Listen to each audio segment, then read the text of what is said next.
మీ పేరు? కృష్ణవేణి అండి. ఏం చేస్తుంటారండి? నేను అలా కృష్ణవేణి లేడీస్ డిజైనర్ బోటింగ్ చేస్తాను. ఎక్కడండి మీది? మహానాడు అండి, తాడేపల్లి, మంగళగిరి నియోజకవర్గం. ఏంటంటే మరి మహానాడులోనే మొన్న సుపరిపాలనలో తొలి అడిగానంటూ నారా లోకేష్ గారు వచ్చారు కదా, మరి మహిళలందరూ కూడా నారా లోకేష్ గారిని అడ్డగించారని ప్రశ్నలు అడుగుతూ ఉంటే నారా లోకేష్ వెళ్ళిపోయారని చెప్పేసి పెద్ద ఎత్తున ప్రచారం చేస్తున్నారు. ఏంటండి అసలు ఏం చెప్తారు దీని గురించి? అసలు నిజంగా ఏం జరిగింది? అసలు వాస్తవ పరిస్థితి ఏంటి? అసలు చెప్పిన వాళ్ళు ఎవరండి మీకు? చెప్పుకున్న వాళ్ళు అయితే వైసీపీ వాళ్ళు చెప్పుండొచ్చు, ఎందుకంటే లోకేష్ గారి మీద గట్టిగా చెప్పుండొచ్చు. లోకేష్ గారు అసలు సంవత్సరం పాలనలో అంతకుముందు మాకు మేము వచ్చిన సంవత్సరానికే మీకు ఇంటి పట్టాలు ఇస్తా అని చెప్పి అన్నారు. సంవత్సరానికి నేను గెలిచిన తర్వాత సంవత్సరానికి మీ ఏరియాకి వస్తాను, మళ్ళీ నేను ఏదైతే పనులు చేశానో అవి నాకు చెప్పండి అని చెప్పి అన్నారు. అలాగే లోకేష్ గారు అన్నట్టు సంవత్సరం అయిన తర్వాత మళ్ళీ ప్రజల మధ్యలోకి వచ్చారండి.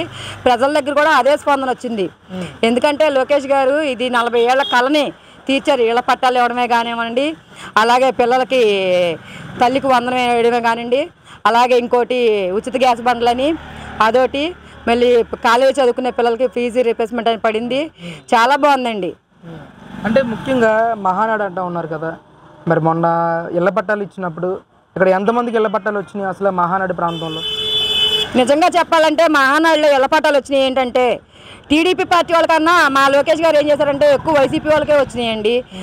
దాదాపు 1200 మందికి వచ్చినాయి మహానాడులో ఇళ్ల పట్టాలు. ఆ 1200 మందిలో కూడా 99% ఎక్కువ వైసీపీ వాళ్ళకి వచ్చినాయి, వాళ్ళే అందుకున్నారు. మహానాడులో వైసీపీ ఎవరైతే కత్తులు లాంటి వాళ్ళు ఉన్నారో వాళ్ళే స్టేజ్ మీదకి వచ్చి మా లోకేష్ గారి చేతుల మీదుగా అందుకున్నారు.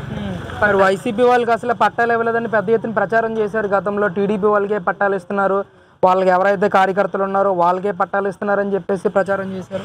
ఏమండి ఆ చేసిన వాళ్ళందరూ చేస్తారు. ఇప్పుడు నేను పట్టాలు ఆ వైసీపీ వాళ్ళు కత్తులు ఎవరైతే ఉన్నారో వాళ్ళ పేర్లు నేను చెప్పగలను, కాకపోతే ఎందుకంటే ఏడుస్తారు, అందుకని నేను పేర్లు అయితే చెప్పట్లేదు.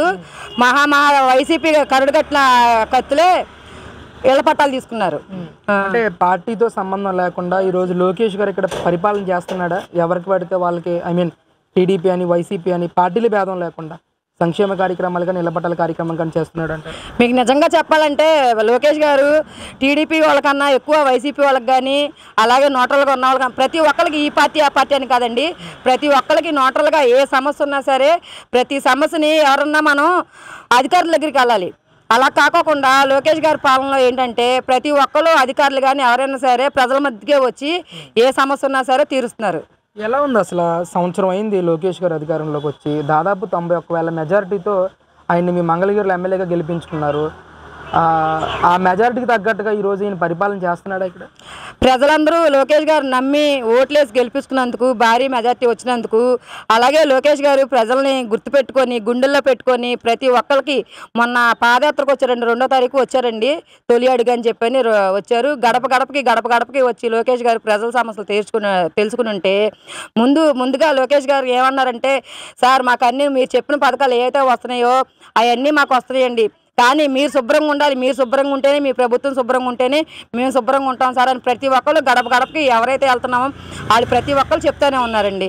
ఇప్పుడు లోకేష్ గారు చేయబట్టే కదా లోకేష్ గారు ప్రతి ఒక్కరు ఆశీర్వదిస్తున్నారు.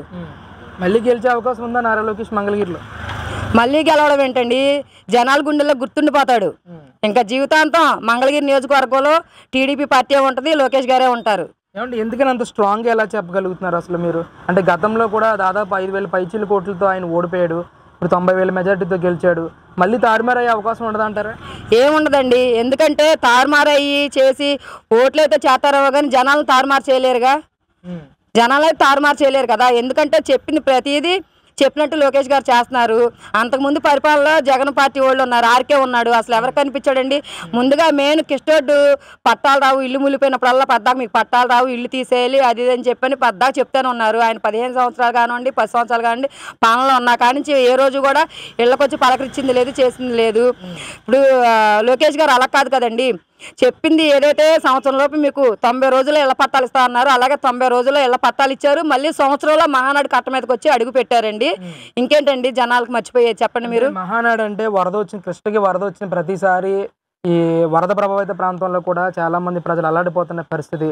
మరి ఈరోజు నారా లోకేష్ గారు దానికి సంబంధించి రిటైనింగ్ వాళ్ళు కూడా కట్టిస్తానని చెప్పి శంకుస్థాపన చేయడం కానీ ఎలా అనిపించింది అసలు? ఖచ్చితంగా ఆయన అనుకున్నది నెరవేర్చే అవకాశం ఉందంటారా, లేదంటే ఏదో మాటన ఏదో చేశాడంటారా శంకుస్థాపన? ఏమండి, శంకుస్థాపన అయితే చేయలేదు. ఫండ్స్ అయితే రిలీజ్ అయినాయి. మంచి రోజు చూసుకొని లోకేష్ గారు రిటర్నింగ్ వాళ్ళు శంకుస్థాపన చేయడం అయితే జరుగుతుంది. అలాగే ఈ 5 సంవత్సరాల లోపు కూడా రిటర్నింగ్ వాళ్ళతో పాటు సైడ్ పార్కులా కడతా అన్నారు. ఏదైతే లోకేష్ గారు చెప్పారో, ఏదైతే బాబు గారు చెప్పారో ప్రతి ఒక్కటి అమలవుతుంది. ప్రతి ఒక్క ప్రదేశం కూడా డెవలప్మెంట్ అనేది కనిపిస్తుంది. అలాగే పిల్లలకు ఉద్యోగాలు కూడా అలాగే వస్తాయండి. లోకేష్ గారిని కానీ, కూటమి ప్రభుత్వాన్ని కానీ, పవన్ కళ్యాణ్ కానీ, బాబు గారిని కానీ ఎవరు జనాలు అయితే మర్చిపోరండి. ముందు మెయిన్ ప్రజలు, పేద ప్రజలు ఉన్నవాళ్ళు ఆలీలు కదండి. పేద ప్రజల్లోకి బాబు గారు ఎలాగైతే వెళ్తున్నారో, లోకేష్ గారు ఎలాగైతే వెళ్తున్నారో ప్రజలు కూడా జీవితాంతం అలాగే గుర్తుపెట్టుకుంటారు. ఇదే పార్టీ మనసులో ఉండిపోద్ది.